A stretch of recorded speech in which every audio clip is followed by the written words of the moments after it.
Hello. In the world of work, a person with a disability will experience common patterns of discrimination. These include high unemployment, prejudice about productivity, and a lack of access. It prompts many questions. Why do more employers not hire people with disabilities? What are the biggest challenges to employing disabled people? Could they just not be bothered? There are more questions than answers, but the discussion will explore issues around disability and employment. So let's meet our panel. We begin with Geraldine McGahey, who is the Chief Commissioner of the Equality Commission for Northern Ireland. Geraldine. Hello, Paul. Paul, I think this is a really important issue, and I'm really glad we're having this discussion, because currently 1 in 5 people here in Northern Ireland live with a disability. They are a very diverse group with a wide range of skills and abilities, but many of them are really eager to secure and retain paid employment. Employment rate for disabled people in Northern Ireland is currently sitting around 37%. Now that's one of the lowest right across the whole of the UK. Indeed, England's sitting at 54%. So I think something radical needs to be done to address this. But I think focusing our efforts on 2 key areas will be very beneficial. I think first of all, we need to raise awareness amongst disabled people about their rights and the legal framework that's there to protect them. But we also need to raise awareness with employers about their legal obligations and the rights that disabled people actually have. I think we need to do something about tackling stereotypes. People have very prejudicial attitudes. They classify disabled people. They talk about what they can and they can't do. And those issues really do need to be knocked on the head, because the UK has signed up to the UN Convention on the rights of disabled people. And we need to make sure that the government fulfills its obligations. And I think that's where we go forward. Because there'll be an opportunity for you to wax lyrical about all of this during the discussion and the questions that we'll be having. Edith Dunlop is the Regional Manager of the Northern Ireland Union of Supported Employment. Edith, a little about you. Okay, thank you, Paul. As you said, my name's Edith Dunlop from NIUSE. We're an umbrella organisation, so we work and represent the organisations that deliver employment opportunities for people with disabilities. So there's a range of organisations right across Northern Ireland covering all areas of disability as well. And their main aim is to help and assist people with disabilities to get into employment, to stay in employment, and also to progress in employment as well. And really, I agree entirely with what Geraldine has said about what are the main challenges and what are the main issues that we need to look at currently at the moment. There is this employment gap, and it's something that we need to be able to address. These are issues that we'll be discussing over the next half hour or so anyway, and I'm sure you will have your input, something that you will want to say. Christine Sheridan is the Head of Human Resources at Belfast City Council. Hi, Paul. I'm delighted to be here and to join this discussion today. I think it's really important, as one of the largest employers in the city centre, that we do participate in discussions and that we make it known what we are doing to encourage disabled applicants and employees to avail of the same opportunities that exist for every other person who wants to find a job and maintain a job. And in my role as Head of HR, I'm extremely proud of the work that Belfast City Council do to support disabled applicants and employees. And as we go through, I'll provide some more information on some of the things that we have done to assist this very, very necessary cause. Christine, thank you very much indeed. And Dermot Devlin is the founder of My Way Access, a disabled rights and disability blog. And he's probably on television more often than I am. Dermot, over to you. Thank you, Paul. My name's Dermot Devlin. I set up My Way Access, was about to help lobby organisations and businesses and things and how to be more accessible for people who are disabled people. As well as that, it's given me an opportunity now, because I'm involved in the Disability Advisory Group as part of Fermanagh District Council. So we would advise on the policy and anything that's missing within the District Council that doesn't meet the needs of disabled people. And on top of that, I'm also involved in the Disability Strategy for Northern Ireland Co-Design Group. So we're working now with the Department of Community to ensure that the next Stormont government will have everything in place in law and legislation to ensure that disabled people aren't going to be left behind in the future and have full access to everything. Dermot, thank you very much indeed. So very concise there, laying out of the stalls of all of the people who are taking part in this discussion. We now have some questions and we'll give them an opportunity to expand on their knowledge by answering these questions. And I'm going to start with you, Dermot, on this one. What are the biggest challenges facing disabled people getting and keeping a job? Well, first of all, I just want to thank for inviting me today, because often with these discussions, you know, about disabled people, that disabled people are sometimes left out of the conversation. So it's a credit to this organisation that myself as a disabled person has been involved. Dermot, it would be hard to leave you out of any conversation, in truth. Well, It would be hard to leave you out of any conversation, but go ahead. But I do think it's important that disabled people involved in the conversation, because at the old saying going, nothing about us without us.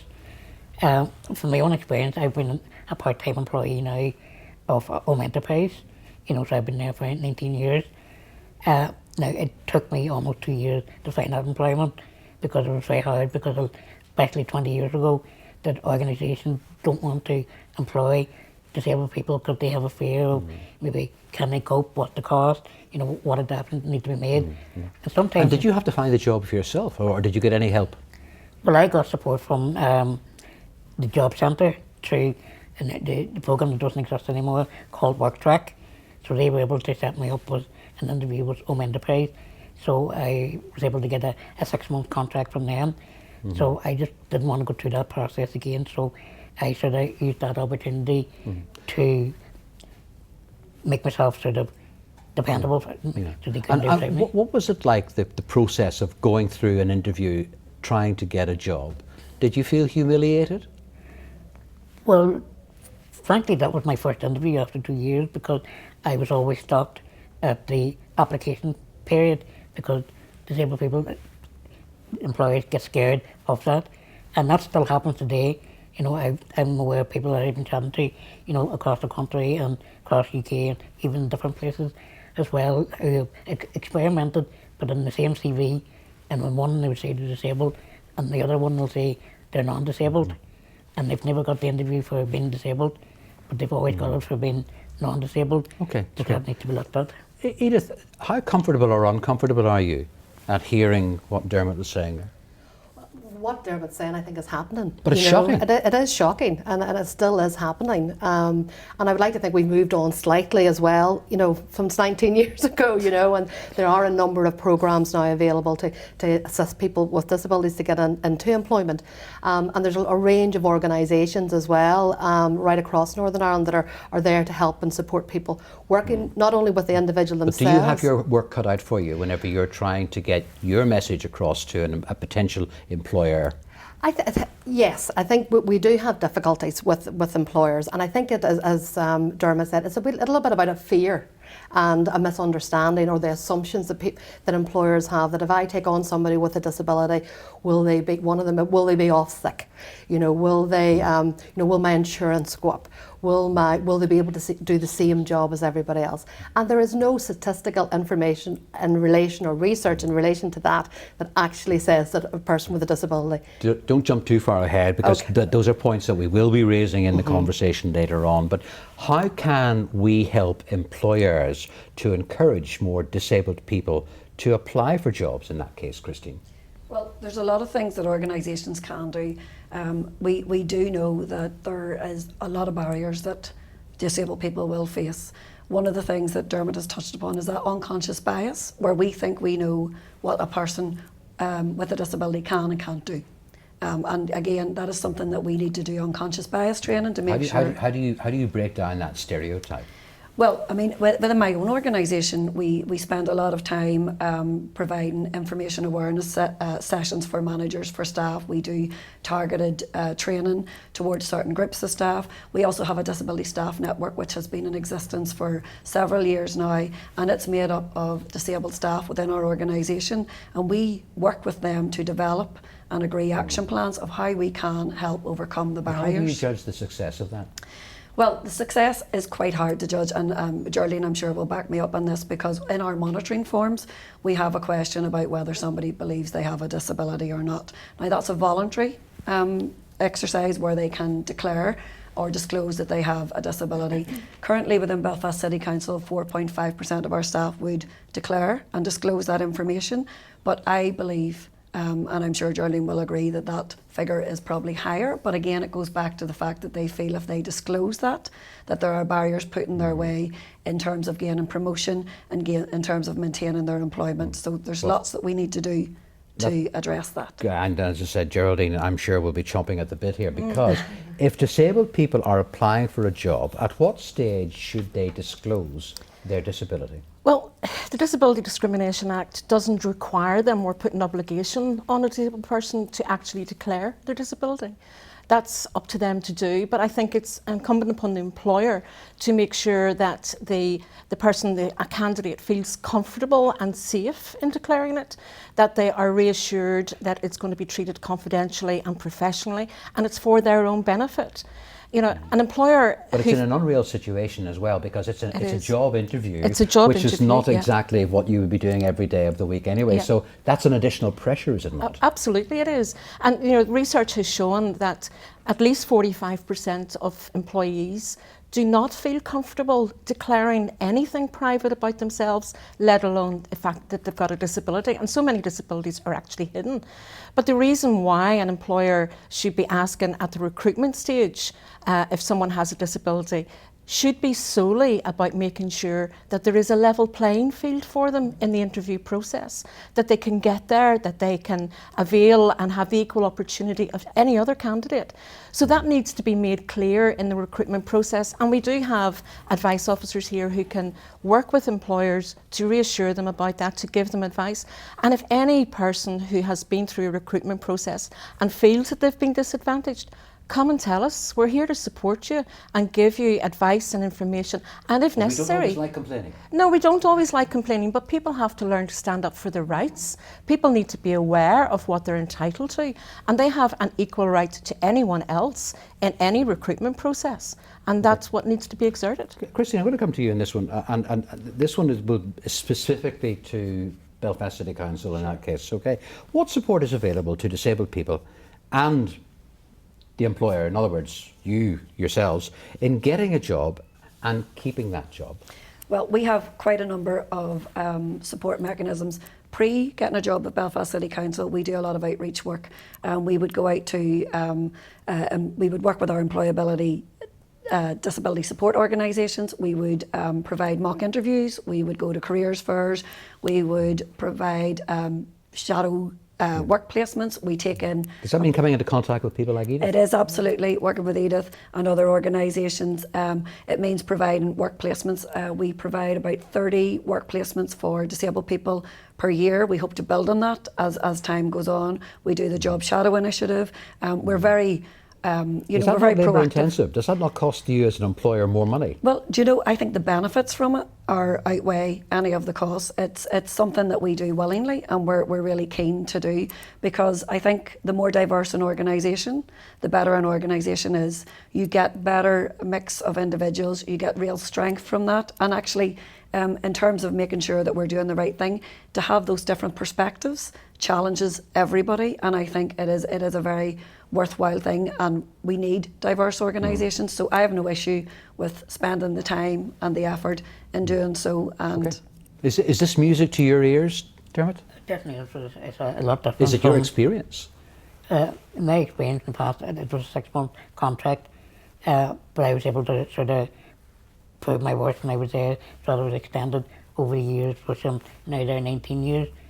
But I would be sort of outside real, because I know a lot of disabled people that once their 6-month contract is up, or maybe within the civil service 9 months, that they moved on, you know, so they don't really... They're moved on. In other words, not by choice. Not by choice. So I think that there has to be some sort of, now, that's not for everybody, but you know, quite a large number of people. How does that make someone like you feel? You're treated like a commodity rather than a human being, a person. Pretty much, because I think it comes down to, as we mentioned earlier, about the fear with some employers that we'll take this person on for 6 months or 9 months, you know, and we'll get the support for that period of time. Yeah, in other words, it ticks a box. Ticks a box, and then time to move on. But that's not what it should be about. Surely not, Edith. No, it's definitely, we should be looking for sort of long-term employment. That's really sustainable employment that we really want for people. There are a number of schemes that are available out there that are there to support people with disabilities, which the organisations use as well, such as the Workable NI programme and the Access to Work programme run by the Department for Communities. And those programmes are there to sort of to support people, to support individuals as well as support employers. But there is a time limit on that as well. Sometimes with Workable NI it's for a year, but it can be extended. But those jobs are paid jobs in the open labour market, which is the key on this, and they're sustainable jobs as well. And then the support organisations that are there, they're very much working with the individual, working with the disabled person, building their skills, their employability skills. The employability skills are really important in going into work.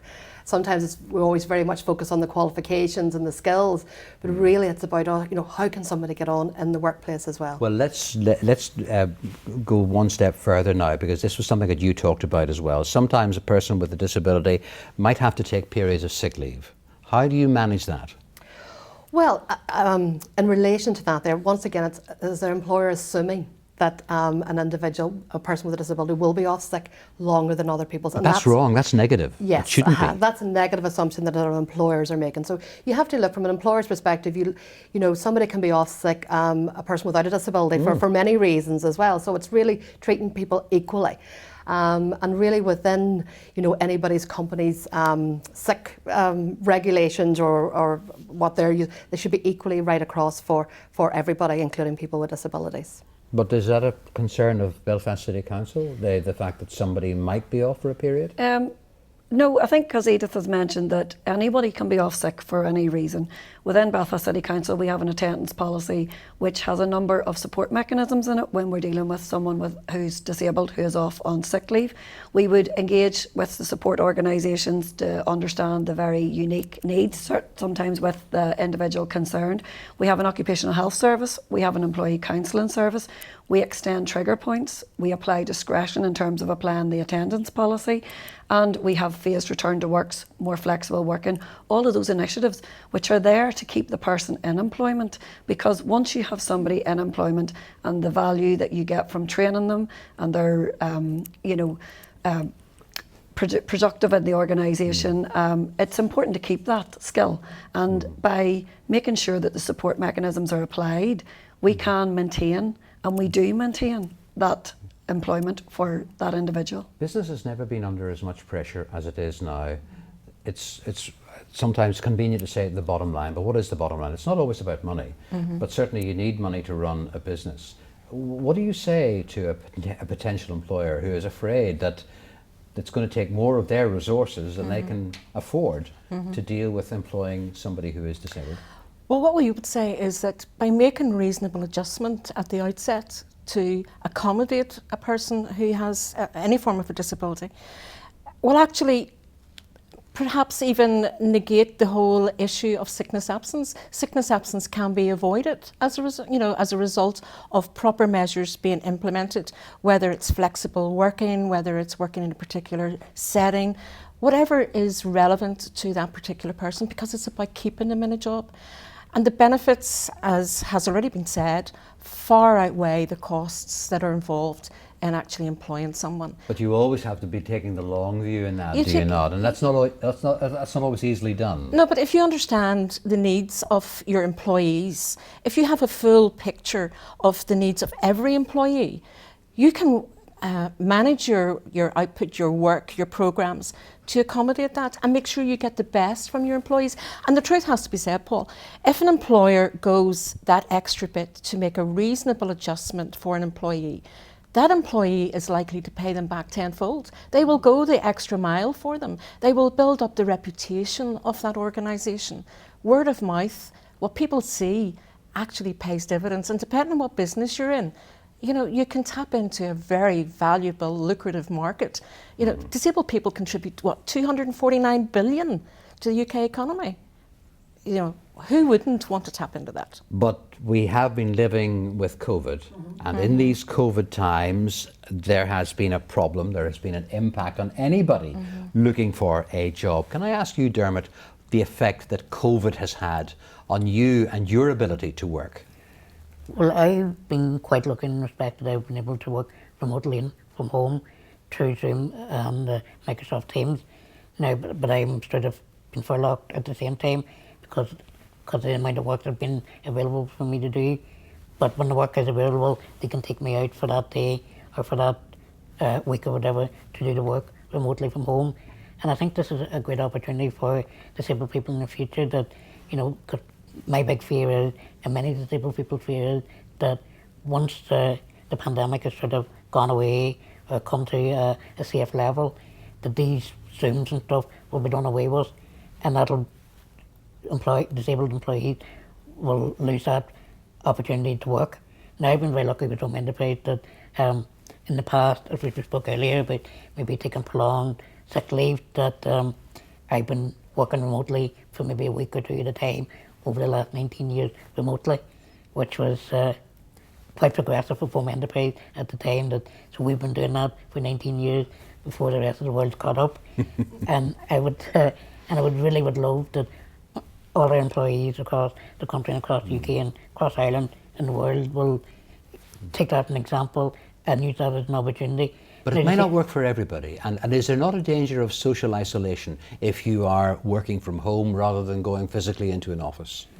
It is now, but I wouldn't use that as an opportunity, right? This disabled person can work home every day. That's sorted. We don't have to look at the office. That's an opportunity there that if I'm feeling unwell for a week or my pains flare up, that I physically can't go because I'm unwell or in too much pain, there's other options there for me to work at home. That I'm not losing out on working, and they're not losing out on me doing the work that I'm supposed to do. So it's a bit of flexibility for both of us. Well, aren't we all in that situation at the moment, Christine, where we're trying to find out what is the new normal and what is possible?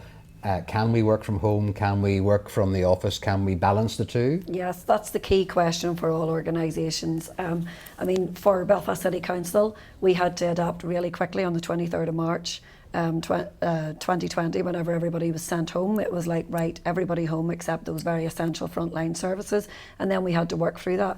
And I think throughout the pandemic we have learned that we can be more flexible as an organisation, and I think that's a good thing when we're assisting staff who are disabled, who, like Dermot has said, maybe have a flare-up of a condition for a week. Before that would have been a week's sickness leave, but you could work from home because you're not having to make that commute in. It's not an effort.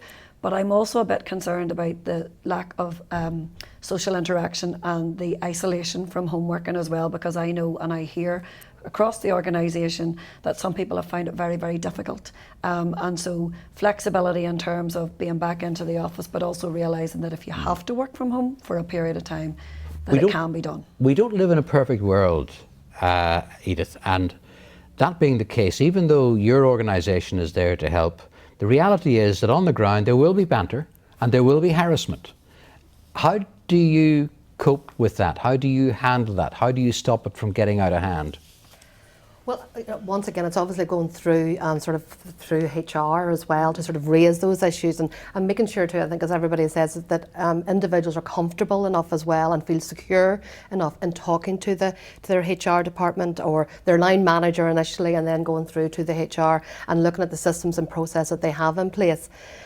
You know, unfortunately, that in some situations that is the banter in the workplace, but we need to address it, because once that banter maybe gets out of control and how people are feeling, you know, very much it will put people off, and people will leave their work and as a result of that. So it needs to be addressed, and it needs to be addressed not only on those instances but also right across the organisation as well, because the organisation needs to ensure that's not the type of environment that we want to be. But there are no two ways about it. It's illegal. Absolutely, it's illegal, and we would love to hear anyone who is experiencing harassment or victimisation or bullying in the workplace, please come forward, because an employer has a duty to make sure there is no such behaviour taking place. They have a duty to make sure that the policies and procedures are in place, that all of the staff are aware of it, not just senior managers in terms of implementing it, but everyone knows. But people with disabilities need to know that they have a right to be protected from that. And we would love to hear from anyone who's experiencing such behaviour, because, Paul, I think it has to be said that society as a whole there have been so many incidents of bad behaviour towards disabled people that It can it's be, and is shocking. institutional. Absolutely, it is shocking and it's horrendous. Social media is a terrible platform for it, and I think employers really do need to take the bit between their teeth here and make sure there are proper policies and procedures in place. Good employers have it. They build up trust and respect with their employees, all of their employees, regardless of their abilities. And more employers need to take the same lead. There are good and there are bad out there. It must be very frustrating for someone like you. It is frustrating, but we have a really good team here of advice officers who will help anyone, any employer in that situation. There's training available. We have a really good legal team and discrimination advice officers who will help guide someone through how to deal with such experiences. So we're here to help. How do employers and employees and statutory bodies and the third sector work? How can they work better together in order to close the skills gap? I think that one of the main things is about working together, you know, because you have, Do they always want to work with you? Well, yes, we've had a very good relationship with many employers, and we work very well too with the Equality Commission and as well as with the Department of Communities, and we all work together. I think because we realise as well for an employer, there's a lot of information out there. And there's a lot of services out there too. And it's trying to sort of help them navigate through that as well, and the different programs that are available, and also about providing that advice. And I think having that good sort of three-way, which is there to help the employer and which is also there to help sort of individuals as well sort of navigate through getting into employment is essential. And organisations do work very well together. We could be doing a lot more, and we definitely intend to do a lot more work, like events like this and other sort of conferences, and sort of always working along with employers. For example, for ourselves, we would work, many of our organisations work on a very individual basis with employers and about getting an individual into employment.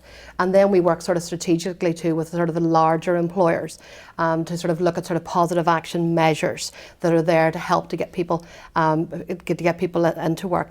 And just one of the things that you had mentioned earlier, and mentioned earlier on actually, was in relation to sort of the recruitment process, and Paul, you'd mentioned it as well. Things like, you know, if we're talking to employers, we would try to raise with them and taking on positive action rather than having the routine interview. What about a work trial? You know, for somebody with a disability, not having to go along to that interview, that 20-minute interview that will maybe change. Yes, it's a very unnatural environment to be in. But why don't you let the person themselves go along to do the job over a period of time and then make that the assessment for the interview? And that works really, really well. And that's something we can get across to employers as a really Dermot, you have been very vocal over many years about the needs of people who have a disability. Is it about you, because you are a person who is disabled, or is it about trying to create a more level playing field for others who have a disability and who may not have thought of being as articulate as you? Well, the way I look at it, I don't do it for my own personal thing. I sort of, it's like I'm sort of one of the few people that sort of has been quite lucky in that respect, and I feel it's my obligation to open the door and bring other people with me, so that's why I'm sort of advocating on their part. And I think it's very important, like where I work, it's been great, and they would get support, and I would get support from UCL, and as well as from Access to Work. So, and it's quite fluid, they're working together, it's not like they're all sort of competing with each other, and I think that's very important. I think we in the media have an important part to play too, because you know you're no stranger to television audiences, and I just hope, do you get the opportunity to say what it is you want to say? I do, because I think it's not about, you know, that disabled people have to be the front and centre of everything. It's not about that. It's about a level playing field, so that we're going to be treated equally with inequality.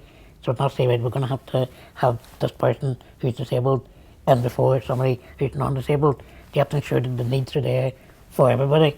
And I think it's very important, like particularly if it's an event like today, but also with all these different organisations, the disabled people need to be involved in these conversations, because for too long we've been left outside the conversation, and people who are non-disabled are building programmes around us, and sometimes it doesn't always fit. So if we're involved in these conversations, we can say, well, this isn't working for us, but this is what actually does work for us. And it will build a better conversation and build better programs for the future. That brings us almost to the end of this interview, but what I want to do before we wrap it is to allow each of you to give us your concluding thoughts on what we've discussed today and what your hopes would be for the future. Geraldine. I think my burning key issue would be to ask government to fully implement and resource their disability employment strategy. I think Dermot has made it very clear that their voices need to be heard. Everyone's voices need to be heard, and it's don't do anything to someone without involving them in it, just as simple as that. And I think everyone in society has a right to feel valued, to contribute, to feel they've got a purpose. And one thing I would stress is it's paid employment. It's not a meagre token gesture. People have a right to be equal citizens, and that's what we want to see happen. Edith. I just concur with everything you just said there, Geraldine. Very much so. It's about getting, giving people with disabilities the same opportunities as everybody else, and that's really all that everybody is asking at this stage. And yes, it's very clearly is about paid employment as well, and paid and sustainable employment. So we would really hope from today that we've all got together here, very much taken on board what Dermot has said. It really is. People with disabilities need to be in the centre of all of this as well, and in particularly in designing those programmes as well. Well, you will have the last word, Dermot, but before that, Christine. Absolutely, I agree with both Geraldine and Edith. I mean, for me, as a HR professional, I've learnt firsthand that having our disabled employees run the Disability Staff Network tell us what programmes they need, because like Dermot said, we can't assume to know what works for certain individuals and what doesn't work. So involving them in developing our action plans has been a key success of the organisation, because they are the individuals who are saying, this is what we need. We need more of the mock interviews, we need more outreach work, we need the guaranteed interview scheme, we need shadow placements, we need more support when we're off sick. All of those things we have done working with our disabled employees, and I think that has made us a better organisation. And I think more collaboration among ourselves, employers, the Equality Commission, the supported employment organisations. Belfast must also work with the other council areas. Absolutely, absolutely. And I know other councils work really hard as well to make sure that they're doing the same thing.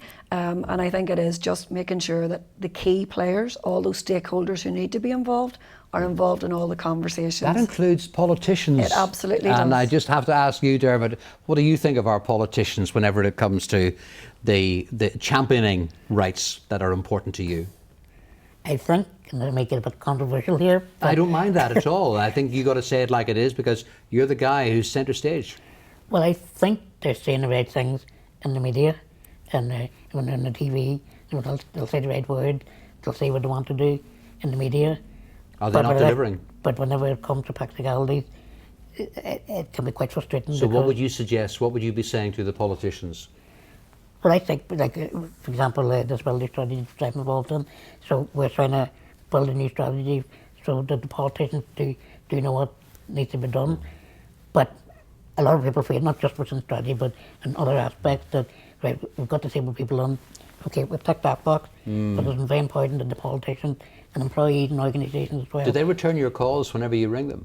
They do, but it's whether they actually implement what we say. And that's the thing, they might just, a lot of cases, it's tick box, right, we've done that, we've got the disabled person involved, this is what we will do. And I think they have to listen to it and implement what we have to do, because in the future you're just going to create more problems if you don't listen to us. Dermot, thank you very much indeed. And to Geraldine, Edith and Christine, thank you as well. And finally, people with disabilities tend to experience high unemployment, have lower earnings, are often relegated to low-paid jobs, are underemployed, become discouraged, they drop out.